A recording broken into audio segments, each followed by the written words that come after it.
Hello everyone, welcome to JV's IAS. I am Sakshi and welcome back to this platform. आज के session में हम discuss करेंगे how to choose your optional. So जी हाँ, बहुत ही बड़ा क्रिटिकल सवाल होता है अगर आप यूपीएससी के लिए नए नए प्रिपेयर कर रहे हैं, और इवन अगर आपने थोड़े दिनों आप प्रिपरेशन कर भी चुके हैं आपके, तभी भी एक क्रिटिकल क्वेश्चन रहता है कि how to choose the optional. क्योंकि बहुत से स्टूडेंट्स ऐसे होते हैं जिनके 2-3 अटेम्प्ट्स निकल जाते हैं ऑप्शनल को चेंज करते हुए, या फिर उनको समझ में ही नहीं आता, एक ही ऑप्शनल के पीछे बैठे रहते हैं कि हाँ उसमें ही निकलेगा, बट तब भी नहीं निकलता है। So it is a very big question and it is a very very big decision that you need to take अगर आप यूपीएससी सीएससी के लिए प्रिपेयर कर रहे हो तो ये डिसीजन लेने से पहले आपको बहुत सारे फैक्टर्स जो हैं आपके दिमाग में रखने पड़ेंगे कि उसको पर्टिकुलर सब्जेक्ट को चूज करने से पहले आपको क्या क्या चीजें अपने दिमाग में रखनी है, क्या क्या चीजों का ध्यान रखना है कि कैसे आप वो एक परफेक्ट सब्जेक्ट अपने लिए चूज कर पाओ जो कि आपके लिए बेटर मार्क्स दिला पाए, पॉइंट नंबर 1। और सबसे इंपॉर्टेंट पॉइंट, आपको सिलेक्शन दिला पाए, है ना, वही इंपॉर्टेंट है। तो आज के सेशन में डिस्कस करेंगे how to choose your optional subject. My name is Sakshi और आज के सेशन को स्टार्ट करते हैं। सेशन स्टार्ट करने से पहले मैं आपको बता दूं दैट आप जेईई के प्रीमियम कोर्सेज ज्वाइन कर सकते हैं। We have so many courses specially design for the candidates who are preparing for UPSC CSC examination. JV's के सुपर 50 प्रोग्राम है specially design for the candidates who have time, who are under graduate और working professional, जिनके पास थोड़ा कम समय है लेकिन वो 1-2 साल में प्रिपरेशन करना चाहते हैं, तो आपके लिए बेस्ट कोर्स है super 50 program. JV's mains guidance program is also there, JV's mentorship program is also there, integrated GS courses है, और यहाँ पे आपको मिल जाएंगे individual module courses, individual courses, यानी कि आपको अगर सिर्फ और सिर्फ पॉलिटी के लिए, इकोनॉमी के लिए, सोशल इश्यूज के लिए सिर्फ और सिर्फ एनरोल करना है तो आप इंडिविजुअल कोर्सेज में भी एनरोल कर सकते हैं। जेवीज का ऐप डाउनलोड कर लीजिए, ये आपको Google play and app store दोनों पर मिल जाएगा। इस ऐप को डाउनलोड करने के बाद you will get access of all these courses enroll करने के बाद, and along with that you will get so many articles, daily updates, current affairs updates, DNA analysis, mind maps, बहुत सारी चीजें जो आपके यूपीएससी प्रिपरेशन में हेल्प करेगा। तो ऐप को फटाफट डाउनलोड करना है आपको। नाउ ये 2 टेलीग्राम चैनल्स हैं, इनको आपको क्या करना है, इनको आपको फॉलो करना है, इन चैनल्स को सब्सक्राइब करना है। इनके लिंक्स आपको कमेंट सेक्शन में मिल जाएंगे। यहाँ पे आपको मिलेगा डीएनए का पीडीएफ, है ना, यहाँ पे आपको डीएनए का पीडीएफ मिल जाएगा और बहुत सारी इंफॉर्मेशन जो भी आपको एग्जाम्स के लिए इंपॉर्टेंट है वो आपको यहाँ पे मिलती रहेंगी। Now let's start our session. तो हम क्या डिस्कस करने वाले हैं, how to choose your optional. तो उसके लिए आपको ये पता होना चाहिए what all are the subjects, ठीक है, ऑप्शनल सब्जेक्ट्स क्या क्या अवेलेबल है। So this is the list, आप खुद से देख सकते हैं ये पूरी लिस्ट को। This is the list of the literature optional subject, okay. These all are the optional subject for UPSC civil services examination. अच्छे से इन कोर्सेज को देखिए। Now there are so many factors that are to be considered before selecting the perfect optional subject for you, है ना, उसके लिए बहुत सारे फैक्टर्स हैं। तो ये फैक्टर्स मैं एक एक करके आपको डिस्कस करूंगी, उसके बाद आपके दिमाग में क्लियर हो जाएगा कि आपको क्या ऑप्शनल सब्जेक्ट चूज करना चाहिए अपने लिए। मैं आपको कोई पर्टिकुलर सब्जेक्ट नहीं बताने वाली हूँ कि आपको यही लेना है, it totally depends on you, लेकिन ये सारे फैक्टर्स को ध्यान में रखते हुए आपको अपनी पूरी सूझबूझ से अपना ऑप्शनल जो है चूज करना है। First one, time availability. It totally depends आप कब अपनी प्रिपरेशन शुरू कर रहे हैं। अगर आपके पास कम समय है तो आपको ऐसा ऑप्शनल चूज करना पड़ेगा जिसका सिलेबस भी कम हो, and if you have time तो आपके पास ऑप्शंस खुल जाते हैं, आपके पास ऑप्शन खुल जाते हैं कि आप अपना फेवरेट सब्जेक्ट ले पाओ, ऐसे सब्जेक्ट ले पाओ जिस पे आपका बहुत ही अच्छा स्ट्रांग होल्ड है।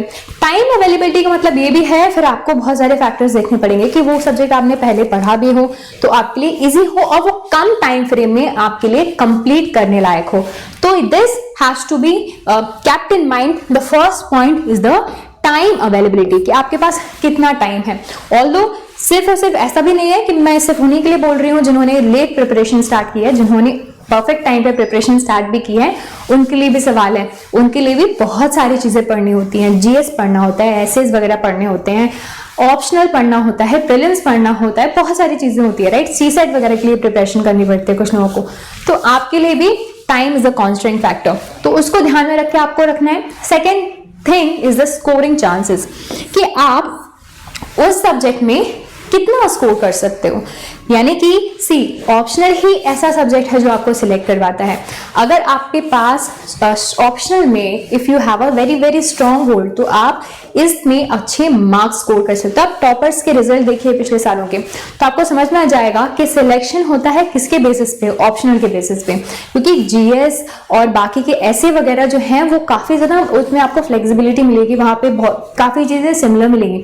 लेकिन ऑप्शनल जो होता है वो आपका सब्जेक्ट होता है, उसको आप जिस तरह से मॉल्ड करना चाहे आप उसको मार्क्स को स्कोर कर सकते हैं। तो scoring chances is a second important major factor. The third one is the popularity. मैं ये नहीं बोल रही हूं कि जो सारे के सारे लोग ऑप्शनल ले रहे हैं वो भी वही ऑप्शनल आपको ले लेना चाहिए, ऐसा बिल्कुल भी नहीं है। वो कुछ सब्जेक्ट पॉपुलर इसीलिए होते हैं क्योंकि वहां पर there are high chances of getting selected. Why there are high chances of getting selected? इसका मतलब ये नहीं है कि वो सब्जेक्ट यूपीएससी का फेवरेट है, no. High chances of getting selected totally depends on the subject what it is. Suppose वो सब्जेक्ट थोड़ा easier सब्जेक्ट है तो लोग ज्यादा सेलेक्ट हो जाते हैं, ज्यादा अच्छा लिख पाते हैं, बट वो भी एक कांस्टेंट भी बन सकता है। Third one is a popularity. You can choose the popular subject but choose only if you are interested in studying that optional. अगर आप बिल्कुल भी इंटरेस्टेड नहीं हो, वो पॉपुलर सब्जेक्ट सब ले रहे हैं, आपको पता है सारे लोग सेलेक्ट भी होते हैं, बहुत सारे सिलेक्शन आपका मार्जिन है, लेकिन आपको बिल्कुल भी इंटरेस्ट ही नहीं है तो आप स्कोर भी नहीं कर पाओगे। तो उस सब्जेक्ट पे उसको लेकर उस पे अपना टाइम इन्वेस्ट करना बहुत ही ज्यादा बड़ी बेवकूफी होगी, क्योंकि let me tell you time is the most important thing in life. Time को हमेशा कभी वेस्ट नहीं करना चाहिए। The fourth factor is the syllabus. ठीक है, सिलेबस आपको ऐसा सब्जेक्ट लेना है जिसमें छोटा सिलेबस हो। ठीक है, आई विल सजेस्ट, क्योंकि अगर बहुत लंबा सिलेबस होगा देखिए तो until and unless you are interested, so much interested in that subject, आप नहीं कर पाओगे। सिलेबस को ही कंप्लीट करने में आपका टाइम लग जाएगा, फिर जीएस कब पढ़ोगे, बाकी की चीजें कब पढ़ोगे। So generally the syllabus of optional subject is Midway between the graduate and PG level. इसके लेवल पर ही होता है, ग्रेजुएट और पीजी लेवल के बीच में ही आपको वो सब्जेक्ट हमेशा मिलेगा। But the question is it easy to understand? So you can choose the optional based on your understanding of the subject. It totally depend on your understanding of that subject. किसी के लिए वो subject easy हो सकता है but किसी के लिए वो सब्जेक्ट डिफिकल्ट हो सकता है। So this question is very vague कि is it easy to understand, तो ये टोटली आप पे डिपेंड करता है। अगर आप नॉन साइंस बैकग्राउंड के हो और अगर आप सपोज ज्योग्राफी ले लेते हो, तो अगर आपको बिल्कुल भी इंटरेस्ट नहीं है क्या बोलते हैं टेक्निकल टर्म्स में या फिर ये सारी चीजों में, तो आपका जब इंटरेस्ट नहीं बढ़ेगा, अंडरस्टैंडिंग नहीं बढ़ेगी, तो आपके लिए इजी नहीं होगा। बट इफ देयर समवन जिसने ज्योग्राफी ही पढ़ा है अपने मास्टर्स में और अपने ग्रेजुएशन में, तो उसके लिए तो इजी टू अंडरस्टैंड होगा, तो उसके लिए वो पेपर इजी होगा। तो बहुत ही सिंपल है, there is a very simple thing. Now availability of good study materials, ये सबसे बड़ा इंपॉर्टेंट पॉइंट होता है कि आपके पास, और स्पेशली यहाँ पे क्या फैक्टर इंपॉर्टेंट है, लैंग्वेज। ठीक है, लैंग्वेज जो है सबसे बड़ा इंपॉर्टेंट कांस्टेंट है, क्योंकि आपके बहुत से सब्जेक्ट्स होंगे जो आपको इंटरेस्ट भी होगा, आपने शायद अपना ग्रेजुएशन भी उस सब्जेक्ट में किया होगा, आपको शायद वो पॉपुलर भी होगा, लेकिन अगर आप किसी पर्टिकुलर लैंग्वेज, यानी कि अगर आप सपोज हिंदी मीडियम से हैं और उस सब्जेक्ट में आपके पास स्टडी मटेरियल नहीं है और आपके पास प्रॉपर गाइडेंस नहीं है, तो आप क्या है इस सब्जेक्ट में फेल कर जाओगे। जब तक आपके पास प्रॉपर स्टडी मटेरियल सब्जेक्ट का ना हो, प्रॉपर स्टडी रिसोर्स अगर आपको ना मिले, प्रॉपर गाइडेंस ना मिले, तो सब्जेक्ट को नहीं लेना है। ठीक है, यहाँ पे लैंग्वेज बहुत मैटर करेगी। Now proper study material and good teachers help prepare well for UPSC civil services examination of course, and the most important is your interest। यहाँ पे इंटरेस्ट का ही सारा खेल है कि ये सारे फैक्टर्स आपने फुलफिल कर लिए। ठीक है, आपको बहुत अच्छा स्टडी मटेरियल मिल गया, बहुत अच्छी गाइडेंस मिल गई, आपका सिलेबस छोटा है, आप उसको पढ़ सकते हो, पॉपुलर भी है, बहुत सिलेक्शन होता है, लेकिन आपका इंटरेस्ट ही नहीं है, तो आप वो एग्जाम नहीं निकाल पाओगे। आपको suppose see it's not about कि हमेशा एक बार में एग्जाम निकल जाए, आपको ऐसे इतने सारे अटेम्प्ट नहीं दे के रखे हुए हैं, तो हो सकता है कि आपको 3 साल 4 साल उस सब्जेक्ट को पढ़ना पड़े। तो आपके पास क्या इतना पेशेंस है, इतना पेशेंट लेवल है कि आप उस सब्जेक्ट को बेयर कर पाओ 3-4 साल? अगर है तो तभी आप उस सब्जेक्ट को चूज करो, otherwise there is no need. Another important factor is the subject integrated with GS syllabus. यानी कि ये भी एक फैक्टर लोग देखे चलते हैं कि आपके लिए थोड़ा इजी हो जाता है अगर जीएस सब्जेक्ट से अगर वो सब्जेक्ट इंटीग्रेटेड होता है, तो आपकी जीएस की प्रिपरेशन हो जाती है, आपकी ऑप्शनल्स की भी प्रिपरेशन हो जाती है। ऑल्दो ऑप्शनल आपका एक हाई लेवल पे चला जाता है, बट ठीक है, आपको एक बेसिक अंडरस्टैंडिंग वो जीएस की भी देगा। What are the list of the subjects which overlaps basically the GS subjects? जैसे कि पब्लिक एडमिनिस्ट्रेशन है, वो आपका ओवरलैप क्या करेगा? Polity, governance and constitution, GS paper 2 को ओवरलैप करता है। Political science subject it overlaps the little with GS paper 2 IR. ठीक है, आईआर वाला पार्ट जो है आपका वो थोड़ा सा आपका जो है ओवरलैप कर लेगा। Now history optional, so of course आपका हिस्ट्री जीएस पेपर 1 हिस्ट्री के सब्जेक्ट को ओवरलैप करेगा। Geography overlaps the geography portion of the GS paper 3। तो यहाँ पे आपको क्या मिल जाएगा? ओवरलैपिंग मिल जाएगी। सोशियोलॉजी आपको कहाँ पे ओवरलैप करेगा? थोड़ा बहुत ही आपको ओवरलैप करेगा। It covers the Indian society section in the GS paper 1 and also आपके एसए में जो है काम करेगा। तो अगर आप इस पर्पज से सोच रहे हैं, अगर आपको ये इंटरेस्ट आता है इन सब्जेक्ट्स में, अच्छा लगता है पढ़ना, आप इनको बेयर कर सकते हैं।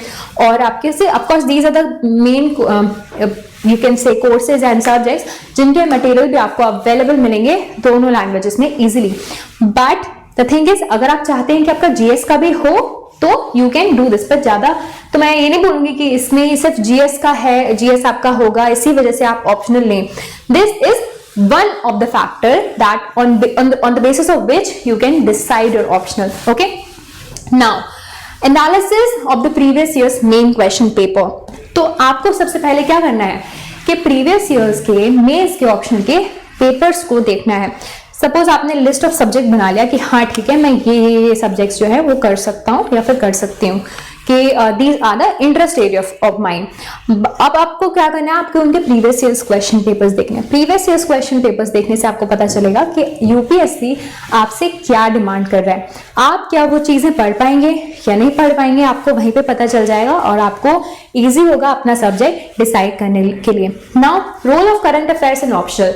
सो role of current affairs in inevitable, यानी कि हर एक सब्जेक्ट में आपको काम आएगा, इंडिस्पेंसिबल है for your preparation and it will help in the optional where in the current affairs is required. लोग सक्सेस रेट के बेसिस पे भी ऑप्शनल लेते हैं, यानी कि उस पर्टिकुलर सब्जेक्ट पे क्या सक्सेस रेट है अब तक का, तो उसके बेसिस पे भी लोग लेते हैं कि हाँ ठीक है this particular subject had this much percentage of the selected people, तो ले सकते हैं। बट आपको ये भी देखना होगा कि कितने लोग उस सब्जेक्ट को ले रहे हैं।